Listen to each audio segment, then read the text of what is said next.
करते हैं यहाँ पर ये कौन सी विधि हो गई? चालन विधि। अब चालन विधि से भी हम किसी वस्तु को आवेशित कर सकते हैं, यदि उसमें आवेश नहीं है तो। पर चालन विधि से हम करेंगे क्या? इसमें ज़रूरी रहता है कि एक वस्तु कैसी हो? आवेशित हो।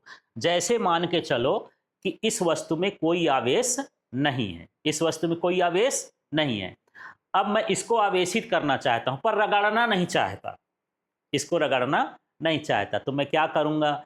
इसको इसमें टच किया ऐसे-ऐसे करके, ठीक है? इसमें क्या हो गया? आवेश आ गया। इसमें क्या हो गया? आवेश। अब मैं इसको इसमें टच कर दूँगा, तो इसके आवेश किस में चले जाएँगे? इसमें चले जाएँगे। तो एक हो गई आवेशित वस्तु और एक क्या हो गई? अनावेशित वस्तु। इसमें 2 वस्तुएँ हैं, कौन-कौन सी? एक आवेशित और एक क्या होगी? अनावेशित। जब दोनों को टच करेंगे तो इसके आवेश उसमें चले जाएँगे। अब क्वेश्चन होता है पूरे के पूरे चले जाएँगे? वो मात्रा पर डिपेंड करता है, इसके आवेश की मात्रा घट जाएगी। थोड़ा-सा मैं ऐसे समझाऊँ तो आपको समझ में आ जाएगा। मान लो मेरे पास ये छड़ है, ठीक है? इसके अंदर ये धनावेश है। कितने हैं यार? मैं बनाते जा रहा हूँ, गिनती करके बताओ तो 1, 2, 3, 4, 5, 6, 7, 8 धनावेश हो गए। कितने हो गए? इसमें प्लस 8 धनावेश। ये कौन सी छड़ कहला गई? आवेशित। ये छड़ कौन सी कहला गई? आवेशित। समझ में आया? अब मेरे पास दूसरी छड़ है, लेकिन इसमें कोई आवेश नहीं है।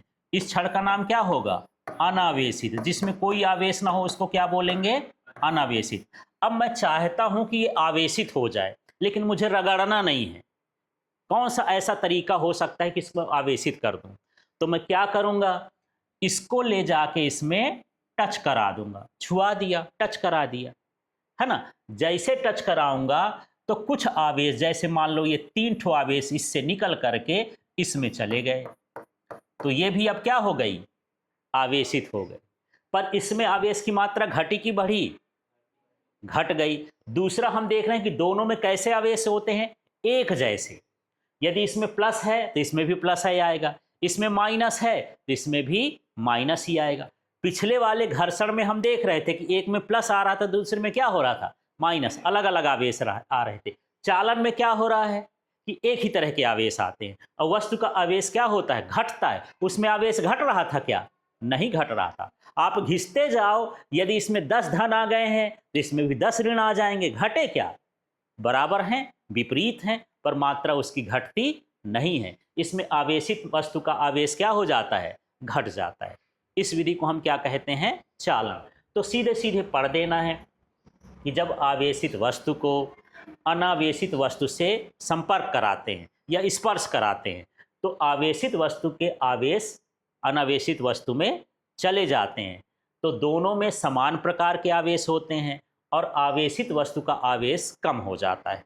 तो अब आप लोग शब्द बनाना, इसका नाम लो। जब आवेशित, बोलो तो, आवेशित वस्तु को फिर अनावेशित वस्तु से क्या करते हैं? संपर्क कराते हैं, तो आवेशित वस्तु के आवेश अनावेशित वस्तु में चले जाते हैं, ठीक है? जिससे इसके आवेश का मान कम हो जाता है, ठीक है? और दोनों में समान प्रकार के आवेश होते हैं, है ना? उनकी प्रकृति एक है जैसी होगी। ऋण टच कराओगे तो ऋण आएगा और धन टच कराओगे तो क्या हो जाएगा?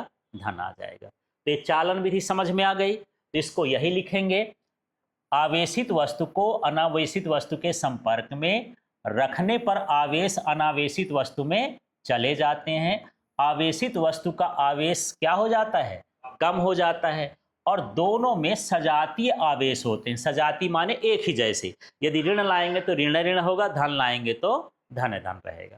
ये चालन वाला समझ में आ गया, ठीक है? तो इस तरह से ये चालन होता है। तो चालन में एक जरूरी है, इसमें आवेशित वस्तु हो। घर्षण में आवेशित होने की जरूरत नहीं, केवल रगड़ना है।